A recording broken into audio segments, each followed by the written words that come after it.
Bienvenue sur pokerstrategy.com, votre école professionnelle de poker. Lorsque vous avez une main forte avant le flop et que vous pensez avoir la meilleure main, alors vous relancez. Mais il existe également de bonnes raisons pour relancer avec des mains un peu moins fortes. Par exemple, lorsque vous avez une bonne position ou tout simplement pour attaquer les blinds. Cette vidéo traite de la situation dans laquelle vous avez relancé avant le flop et avez été suivi par un ou plusieurs adversaires. Vous y apprendrez comment évaluer la force de votre main au flop, ce qu'est un continuation bet et comment le jouer, quelle influence ont les cartes communes et les adversaires, comment jouer sur le flop, le turn et la river. Voir le flop en tant qu'agresseur pré-flop est la situation de jeu que vous vivez le plus fréquemment en raison de votre jeu agressif. Bien jouer ces situations est la base du jeu en No Limit Hold'em. Il est donc important que vous utilisiez l'intégralité de l'offre pédagogique de pokerstrategy.com. Une simple vidéo ne suffira pas à couvrir un sujet aussi complexe dans son ensemble. Lisez l'ensemble des articles, assistez au coaching, regardez les revues de session des joueurs expérimentés et utilisez les forums d'analyse. Si vous n'êtes pas prêt à vous investir pleinement dans cet apprentissage, aucune chance que vous apparteniez un jour à la catégorie des Sharks. Commençons par nous intéresser à la force réelle de votre main une fois au flop. La première chose que vous devez examiner au flop est votre main. Que valent vos cartes? As-Roi est par exemple une main forte avant le flop, mais un mauvais flop peut lui faire perdre énormément de valeur. Dans l'ensemble, on peut distinguer 5 catégories de mains possibles. Ces catégories ne sont pas rigides, certaines mains se trouvent à la frontière et peuvent basculer d'un côté ou de l'autre selon la situation. Mains sans valeur. Il s'agit des mains avec lesquelles vous avez complètement manqué le flop, par exemple une petite paire sur un flop avec des cartes plus élevées, ou des cartes comme As-Roi ou Roi-Dame qui n'ont rien touché sur le flop et représentent uniquement des overcards. Tirage faible. Cette catégorie renferme toutes les mains qui ont un potentiel faible ou inexistant de remporter l'abattage ou qui ont peu de possibilités d'amélioration. On y retrouve les tirages gutshot, les petites paires, ainsi que les overcards avec tirage backdoor. Si vous vous demandez ce que peut bien être un tirage backdoor, n'hésitez pas à consulter notre glossaire. Vous trouverez un lien vous permettant d'y accéder en haut de la page principale de la section stratégique. Tirage fort. Les tirages forts contiennent toutes les mains qui ne représentent pas encore des mains faites dignes de ce nom, mais qui ont de bonnes chances de le devenir. Il s'agit des tirages couleurs, tirages quintes bilatéraux, mais également des tirages combo, comme les petites paires avec un tirage couleur ou un EOSD, ou encore un tirage couleur en combinaison avec un tirage quinte.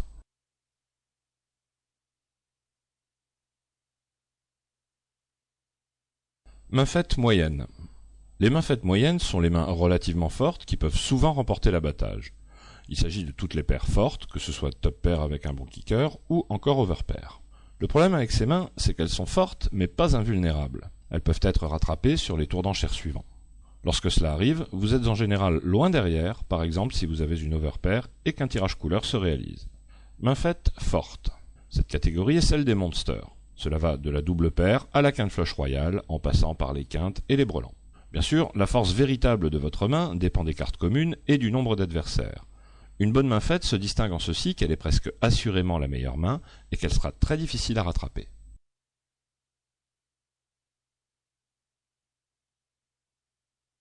Sur le flop, vous posez les fondations pour la suite de la main. Il est donc important de savoir ce qu'est un continuation bet, quel flop et adversaire s'y prêtent, de quelle taille doivent être vos mises, ce que vous devez faire quand quelqu'un mise avant vous, ce que vous devez faire quand votre continuation bet se fait relancer.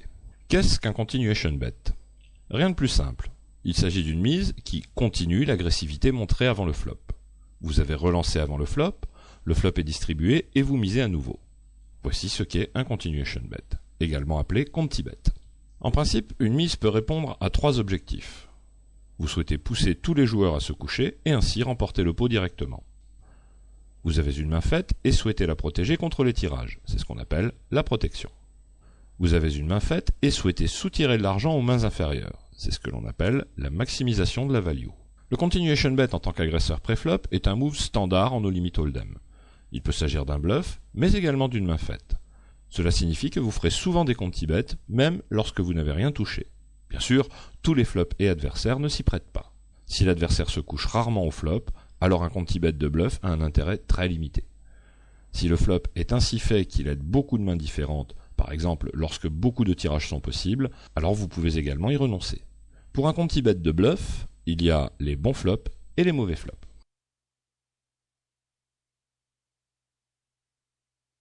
Quel flop se prête à un continuation bet? Règle numéro 1. Si vous avez une bonne main faite, comme top pair ou mieux, alors vous faites toujours un conti bet. Votre mission consiste à faire grossir le pot et protéger votre main. Règle numéro 2. Si vous avez un tirage fort contre un seul adversaire, alors le continuation bet doit être systématique. On parle alors de semi-bluff. Vous pouvez remporter la main soit en chassant l'adversaire du pot, soit en améliorant votre main avec les cartes suivantes. Cela reste toutefois un bluff, qui n'est profitable que s'il fonctionne assez régulièrement en tant que tel. Vos chances d'amélioration ne justifient pas à elles seules la relance. Pour cela, la probabilité que vous remportiez la main n'est pas assez élevée, à moins que vous n'ayez un monster draw avec 15 outs ou plus. Contre un grand nombre d'adversaires, ou bien des adversaires qui ont du mal à abandonner leur main, les chances qu'ils se couchent sont assez réduites. Vous ne pouvez faire un conti bet de semi-bluff contre plusieurs adversaires que si vous considérez qu'ils ont toutes les chances de se coucher. Si ce n'est pas le cas, vous jouez votre tirage strictement selon les cotes et outs, comme vous l'avez appris à travers les articles et les vidéos sur la cote du pot et la cote implicite. Vous checkez, et si quelqu'un mise, vous calculez la cote du pot dont vous avez besoin pour voir la carte du turn. Règle numéro 3. Si vous avez un tirage faible, une main faite faible ou rien du tout, alors votre conti bet est un bluff. Bluffer contre plusieurs adversaires ou contre des adversaires qui abandonnent rarement leur main est une dépense inutile. En règle générale, un bluff avec une main faible ou sans valeur ne peut être envisagé que si vous avez 2 adversaires au maximum. Savoir si un bluff en vaut le coup dépend alors des cartes communes et de la façon de jouer de vos adversaires. Vous devez répondre aux 2 questions suivantes en vous basant sur les cartes communes. Vos adversaires peuvent-ils croire que vous avez touché quelque chose? Vos adversaires ont-ils souvent touché quelque chose sur ce tableau? Tous les flops sur lesquels vous pouvez répondre oui à la première et non à la deuxième question sont de bons flops pour un continuation bet. Ce sont par exemple des flops avec des cartes hautes comme roi, dame ou as, car en tant que relanceur préflop, vous avez souvent des cartes hautes. Vous êtes donc crédible lorsque vous misez afin de représenter une paire haute.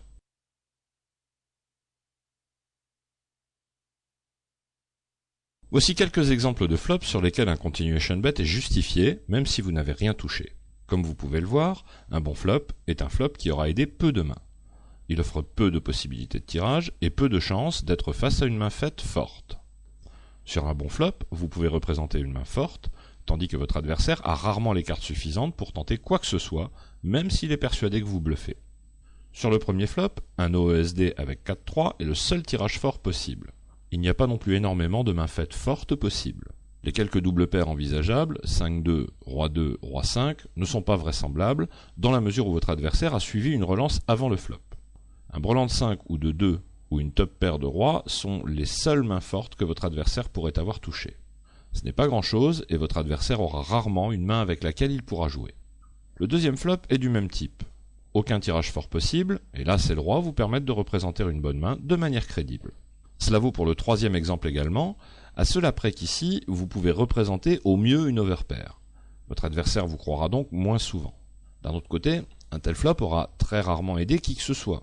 Que votre adversaire vous mette sur un bluff est une chose, mais qu'il ait une main suffisante pour en tirer profit en est une autre. Le plus souvent, il n'a d'autre choix que de vous bluffer lui-même en relançant votre conti bet. Les joueurs agressifs attaquent régulièrement sur un tel flop. C'est pourquoi ça ne vaut pas la peine de faire un continuation bet si votre adversaire est agressif et sait mettre de tels flops à profit pour un contre-bluff. Il existe des flops qui sont loin d'être indiqués pour un conti bet. Ces 3-là par exemple. Il s'agit de flops très propices au tirage. Dans ce cas, un conti bet n'est envisageable que si vous avez un seul adversaire. Dans le premier exemple, vous pouvez difficilement représenter une main forte. De plus, ce flop donne une bonne raison de continuer à un bon nombre de mains avec lesquelles votre adversaire aura volontiers suivi une relance avant le flop.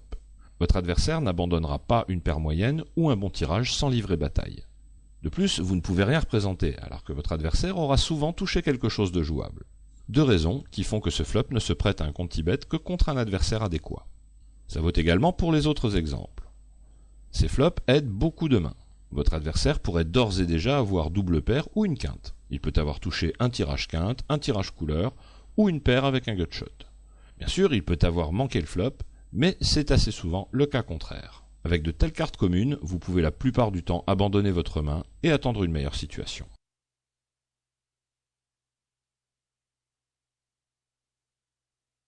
Quels adversaires se prêtent à un conti bet?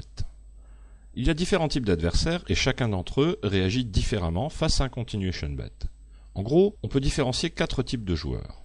Lose passif. Le joueur lose a du mal à abandonner sa main. C'est la raison pour laquelle il ne se prête pas à un bluff. Le joueur lose passif se distingue par ailleurs par le fait qu'il est rarement agressif. Il mise ou relance rarement, mais suit en revanche souvent. Ne le bluffez pas, mais essayez plutôt de toucher une bonne main pour lui soutirer de la value. Il suivra souvent avec des mains faibles. Lose agressif. Les joueurs lose agressifs ont généralement du mal à abandonner leurs mains, et en plus, ils sont agressifs. Contre ce type de joueur, mieux vaut également renoncer à des bluffs trop fréquents. Vous lui soutirerez plutôt de l'argent en touchant une bonne main et en le laissant payer. Vous devez lui abandonner un certain nombre de petits pots, mais gagner de gros pots lorsque vous touchez une bonne main. Tight passif. Les joueurs tight passifs sont les adversaires idéaux pour un conti-bet. Tight signifie qu'ils jouent peu de mains. Ils abandonnent vite et ne sont agressifs que lorsqu'ils ont une main forte. Contre ces adversaires, vous pourrez faire des conti-bets très fréquents. S'ils ne fonctionnent pas, vous avez au moins l'avantage de savoir où se situe votre main. Tight agressif. Le style tight agressif est en principe également le vôtre. Vous jouez de bonnes mains et essayez d'éviter les situations marginales. Vous pouvez donc être victime de bluff, mais il faut voir le côté positif. Si cela n'était pas le cas, alors quelque chose n'irait pas. Les bons joueurs doivent pouvoir être bluffés. Contre les tags, vous pouvez attaquer un bon nombre de flops. Cela vaut avant tout pour les joueurs qui jouent plusieurs tables en même temps. Si c'est le cas, les joueurs jouent plus souvent leur jeu standard et abandonnent presque systématiquement lorsqu'ils n'ont rien touché. On peut donc dire que plus un adversaire est tight, plus un continuation bet de bluff est intéressant. Les adversaires loose agressifs sont les moins adaptés à ce type de move. Ne bluffez jamais un joueur incapable de se coucher. Évitez également de faire des conti-bets de bluff lorsque les adversaires n'ont plus qu'un petit tapis. Soit il s'agit d'un mauvais joueur, soit d'un joueur appliquant la stratégie du petit tapis, et tous les deux se coucheront difficilement. Moins votre adversaire a d'argent, moins votre mise fonctionnera, car les joueurs avec un petit tapis se sentent souvent attachés au pot.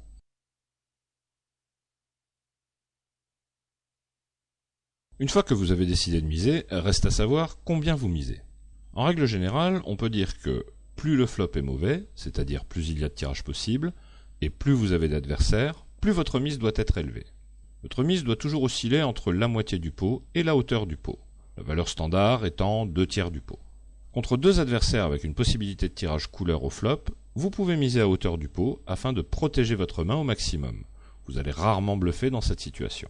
Contre un seul adversaire sur un flop inoffensif, un conti-bet à la moitié du pot devrait suffire. Dans ce cas, vous ne devez pas vraiment protéger votre main contre les tirages, et si vous bluffez, alors le bluff est moins coûteux et a donc moins souvent besoin de fonctionner pour être profitable.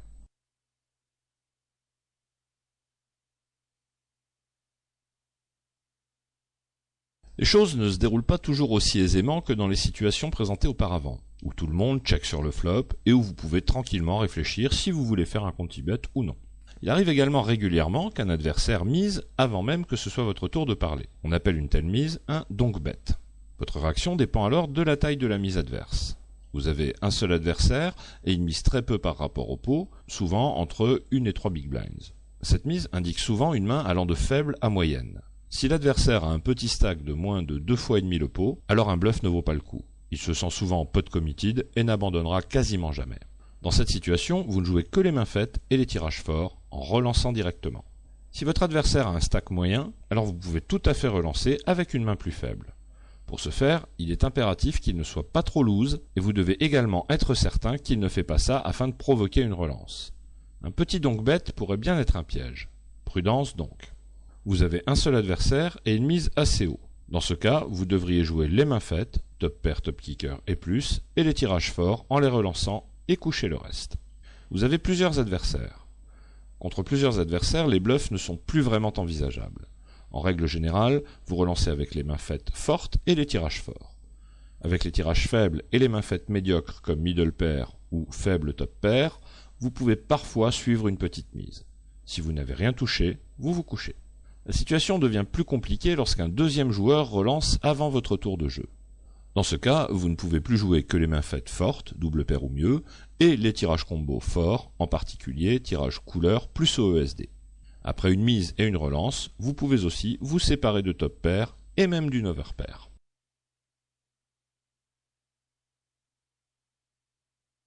Une autre situation à laquelle vous serez confronté régulièrement.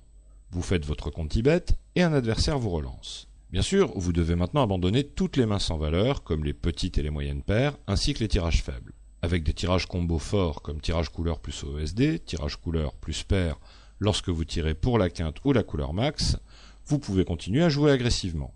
Si vous avez plus de 12 outs intacts, alors vous pouvez vous mettre all-in suite à la relance. Si vous avez un bon tirage isolé, comme tirage couleur, tirage quinte bilatéral ou encore tirage double gutshot, alors vous pouvez éventuellement suivre la relance. Cela dépend de la taille de la relance. En moyenne, on peut considérer que vous pourrez remporter encore environ la moitié du pot au turn si vous touchez votre tirage.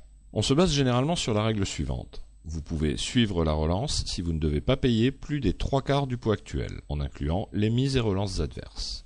Si vous avez une main faite à partir de top pair, alors vous devez examiner le flop. Si celui-ci offre bon nombre de tirages quinte ou tirages couleur, alors vous devriez relancer immédiatement avec vos très bonnes mains. Sur un flop sans danger, vous pouvez également vous contenter de suivre, afin de garder l'adversaire dans le pot s'il bluffe ou n'a qu'une main faible. Avec des mains plus faibles, comme top pair avec un kicker faible, vous pouvez en général vous coucher face à une relance, à moins que...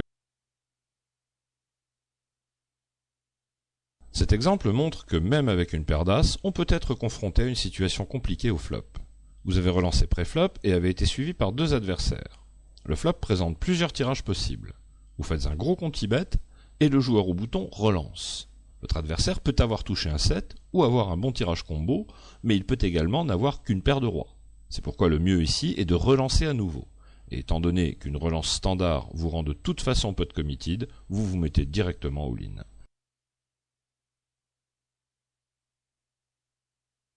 Vous touchez le flop presque parfait après avoir relancé pré-flop. Vous avez un tirage couleur et un OESD, soit 15 outs pour une main qui sera très probablement la meilleure. Face à la relance, vous devriez vous mettre immédiatement all-in. Même si le joueur au bouton est un joueur qui ne se couche jamais dans ce genre de situation, votre all-in est profitable car votre tirage est vraiment excellent.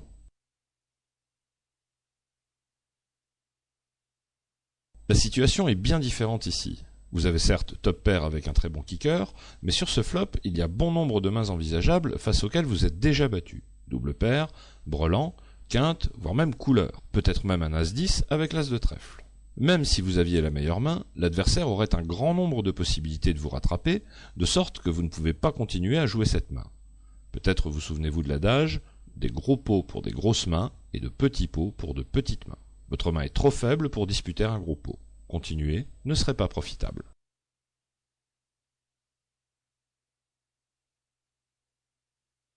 Sur le turn, il convient de réévaluer votre main. Est-elle toujours forte? Peut-elle encore s'améliorer? S'agit-il d'une main qui ne vaut toujours rien? Le turn a-t-il réalisé un tirage que l'adversaire pourrait avoir? Avec des mains faites fortes, vous continuez à jouer agressivement. Si vous avez tenté un bluff sur le flop, vous abandonnez sur le turn. Si vous aviez un tirage fort, vous pouvez continuer à jouer agressivement face à un seul adversaire, mais vous devez devenir passif face à plusieurs adversaires. Vous misez avec les paires fortes, mais vous pouvez également checker et suivre une mise en cas de carte commune inoffensive. Si un tirage possible s'est réalisé, vous devez être prudent. Avec de bonnes mains faites sans grand potentiel d'amélioration, il est préférable de miser et d'abandonner face à une relance. Si un adversaire mise avant vous, alors ne relancez qu'avec des mains vraiment fortes et ne bluffez pas.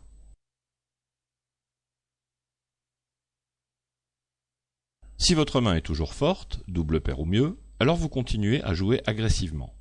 Si un tirage vers une meilleure main s'est réalisé, alors vous devez réfléchir si vous préférez miser et vous coucher face à une relance, ou checker et suivre une mise. Sur le turn, vous avez toujours la meilleure main possible. Il y a des dangers de tirage couleur et quinte. Vous devez continuer à protéger votre brelan et voulez par ailleurs amener de l'argent dans le pot. C'est pourquoi vous misez.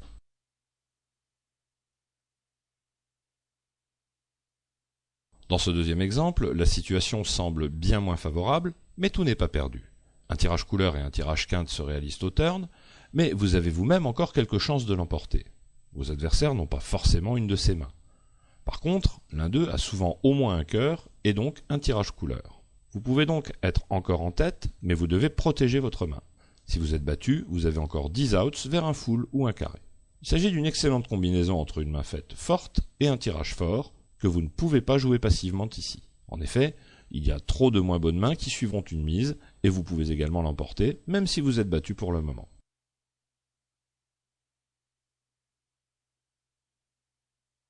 Si vous avez bluffé sur le flop, vous devriez abandonner sur le turn. Avec des tirages faibles ou des mains sans valeur, continuer à jouer ne vaut pas le coup. Un bluff coûte cher et fonctionne trop rarement. Cet exemple montre une situation typique au turn suite à un conti-bet de bluff au flop. Aucune hésitation à avoir. Vous avez bluffé au flop. Cela n'a pas marché, votre main ne s'est pas améliorée sur le turn, donc vous abandonnez. Miser encore une fois fonctionnera certes parfois, mais vous réussirez surtout à gonfler le pot artificiellement avec un bluff. C'est une approche que vous devriez éviter d'intégrer dans votre jeu.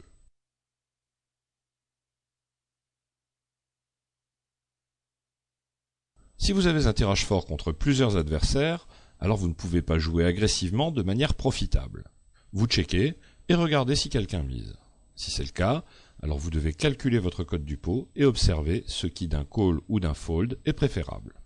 Contre un seul adversaire, une mise peut parfois être profitable, mais cela est seulement vrai s'il y a de bonnes chances que l'adversaire se couche.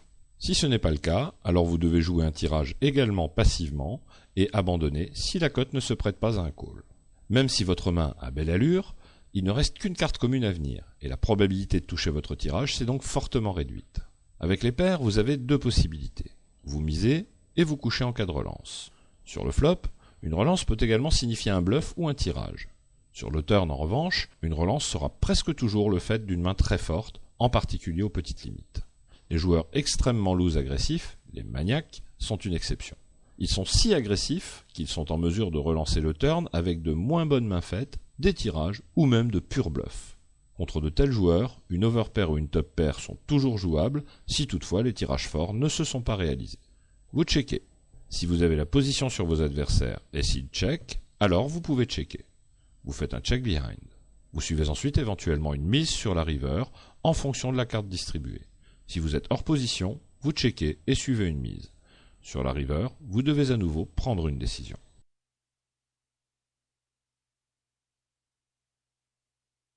Sur la river, la question de la force de votre main se pose à nouveau. Votre regard doit se porter en premier lieu sur les tirages éventuellement réalisés et envisageables chez votre adversaire. Si vous avez une main faite forte comme double paire ou mieux, et si vous avez encore de fortes chances d'être en tête, alors vous devriez continuer à jouer agressivement. Si vous avez une top pair ou overpair avec lesquelles vous avez misé sur le flop et le turn, alors vous devriez plutôt tendre à renoncer à une mise sur la river. Exception faite, bien entendu, des situations où vous êtes face à un joueur très loose ou mauvais en règle générale. Le fait de ne pas miser est surtout intéressant lorsque le flop offrait des chances de tirage qui ne se sont réalisées ni sur le turn ni sur la river, que vous avez misé sur flop et turn, et que votre adversaire est assez agressif pour bluffer avec un tirage raté. Si un tirage vraisemblable se réalise et que l'adversaire a la position sur vous, alors il est préférable de miser et de vous coucher face à une relance. Vous gagnez ainsi peut-être encore un peu d'argent de la part des moins bonnes mains avec lesquelles votre adversaire ne miserait pas. Contre des joueurs agressifs, vous pouvez également checker et suivre une mise. Si le jeu de votre adversaire indique fortement que vous êtes battu, alors vous devriez vous coucher. En règle générale, les joueurs bluffent peu sur la river. En conséquence, si un tirage couleur se réalise sur la river, que vous misez et que votre adversaire relance, alors vous pouvez être quasiment certain que vous êtes battu et vous couchez la plupart du temps. Avec double paire ou mieux, il est préférable de miser encore une fois afin de permettre à votre adversaire de suivre avec une moins bonne main. Sur la river, vous ne devriez plus autant miser que sur le flop et le turn, car vous ne devez plus protéger votre main. En temps normal, vous devriez miser aux alentours de la moitié du pot. Une dernière précision qui concerne les bluffs sur la river, n'y pensez même pas. Les bluffs river fonctionnent bien trop rarement et sont bien trop coûteux pour être rentables.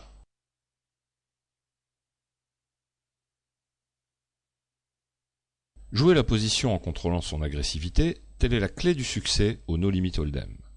C'est ce qui fait que la situation de jeu la plus importante et la plus fréquente est celle où vous avez relancé avant le flop. Vous jouez alors en tant qu'agresseur pré-flop et possédez l'initiative au flop. La question récurrente porte sur le continuation bet. Oui, non, peut-être, qu'en est-il réellement ? Cette vidéo vous a livré les éléments de réponse de base. Misez toujours avec des mains faites fortes et des tirages forts. Votre mise doit osciller entre la moitié du pot et le pot complet. Pour le reste, vous jouez vos tirages passivement, comme expliqué dans les articles et vidéos sur les cotes et outs. Et ne bluffez jamais contre plus de 2 joueurs ou contre des joueurs trop loose qui ne se couchent pratiquement jamais.